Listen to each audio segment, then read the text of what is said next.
কিছুদিন ধরে নিউজ চ্যানেলে চোখ রাখলে আমরা দেখতে পাচ্ছি উত্তাল দেশের রাজনীতি, নিট পরীক্ষার প্রশ্নপত্র ফাঁস, চলছে আন্দোলন, দাবি কেন্দ্রীয় শিক্ষামন্ত্রী ধর্মেন্দ্র প্রধানের পদত্যাগ।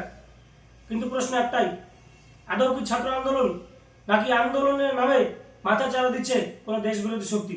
প্রতিবাদ করা গণতান্ত্রিক অধিকার, কিন্তু প্রতিবাদের নামে যারা বলছে ভারত তেরে টুকরে হোঙ্গে, কাশ্মীর মাঙ্গে আজাদি, 370 কেন অবলুপ্তি হলো, আবার কেউ কেউ বলছে প্রধানমন্ত্রীকে গুলি করে দেব। এটা কি ছাত্র আন্দোলন?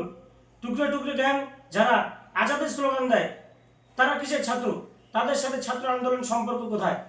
আমরা দেখেছি গত পরশু মধ্যরাতে আমাদের দেশের শক্তিশালী প্রধানমন্ত্রী তিনি ভিডিও পোস্টের মাধ্যমে পরিষ্কার বার্তা দিয়েছেন, যারা যুব সমাজের, ছাত্র সমাজের ভবিষ্যৎ নষ্ট করতে চায় তাদের কাউকে ছাড়া হবে না, অপরাধীরা সকলেই গ্রেপ্তার হবে, শাস্তি পাবে।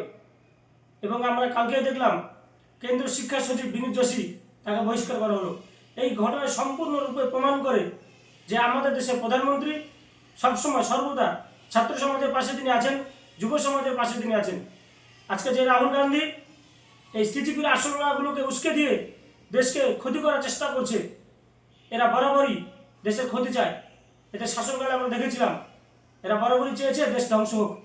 আজকে নেতাজিকে এই কংগ্রেস রাজনীতি করে সরিয়েছিল, তাই ভারতবর্ষের মানুষ এদের একদম গোড়া থেকে প্রত্যাখ্যান করেছে। আজকে আমরা দেখেছি নরেন্দ্র মোদীর নেতৃত্বে ভারত যে শক্তিশালী শিখরে পৌঁছেছে গোটা পৃথিবী দেখছে। নরেন্দ্র মোদীর নেতৃত্বেই এই গোটা দেশবিরোধী শক্তিগুলোকে ধ্বংস করে দেশ এগিয়ে যাবে এবং 2047 সালের মধ্যে ভারত বিকশিত ভারত হবে। জয় ভবানী, বন্দে মাতরম, ভারত মাতা কি জয়।